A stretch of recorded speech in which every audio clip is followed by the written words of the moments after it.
Hello, today is August 5th, 2010. I'm Jacqueline, and we just completed a group talk here. And the topic of our discussion was, what do we do to fight the heat? This is a sort of a funny topic. It's very hot and humid lately in Tokyo, so some of our ideas for ways of fighting the heat were not going outside, staying in the air conditioning in our office. Also drinking a lot of water, of course, or when we have to go outside, to walk in the shade as much as possible, or walk slowly so you don't get too hot. So these were some ideas of how we fight the heat.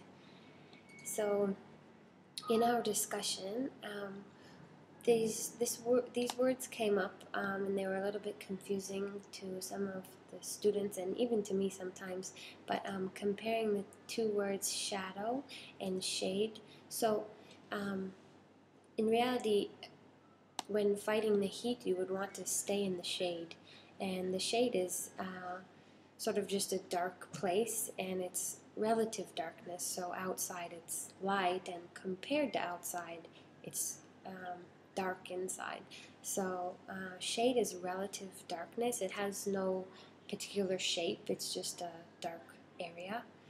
Whereas shadow is a dark shape made from an object between the light or the sun and another surface.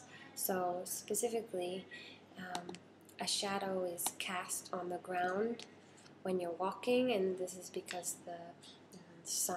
you are between the sun and the ground. So a shadow is an actual dark shape, and a shade is just relative darkness. So this is the difference between shadow and shade. And in the discussion, somebody said to fight the heat, they go in shadow. And so actually the proper way to say this is, I go in the shade. And often it's cooler in the shade. So also another mistake that was picked up during the group talk was whether we use as a subject it or he.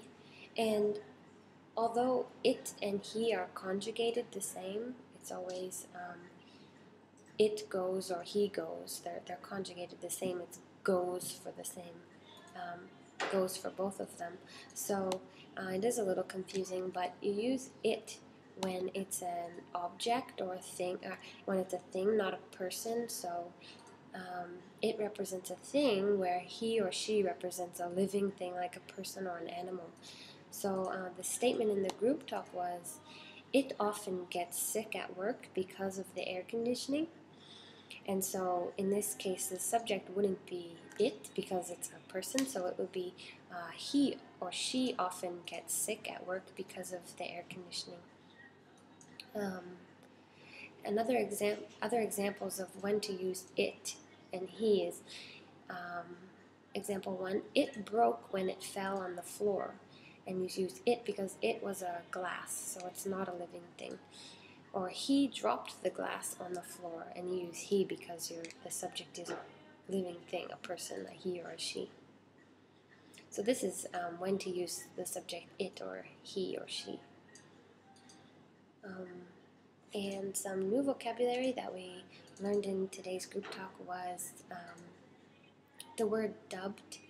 And so dubbed is when you go to the movies and it's a movie in a language that you don't understand, and so the voices are dubbed in another language.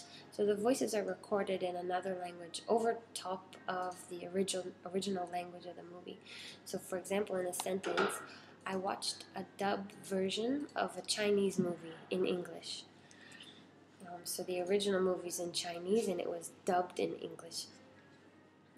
On the topic of the group talk, how do we fight the heat? Another word that we learned was the adjective humid. So you describe the weather as humid. For example, Tokyo is so hot and humid, it's difficult to be outside without air conditioning. So humid is the amount of moisture in the air, and this is what makes you wet when you're walking outside in this humidity. And so then there's the word humidity, which is a noun. So humid is an adjective and humidity is a noun. And you can use it in a sentence like this: the humidity today is unbelievable. So that's what humid or humidity means. And then just the third vocabulary word was by yourself.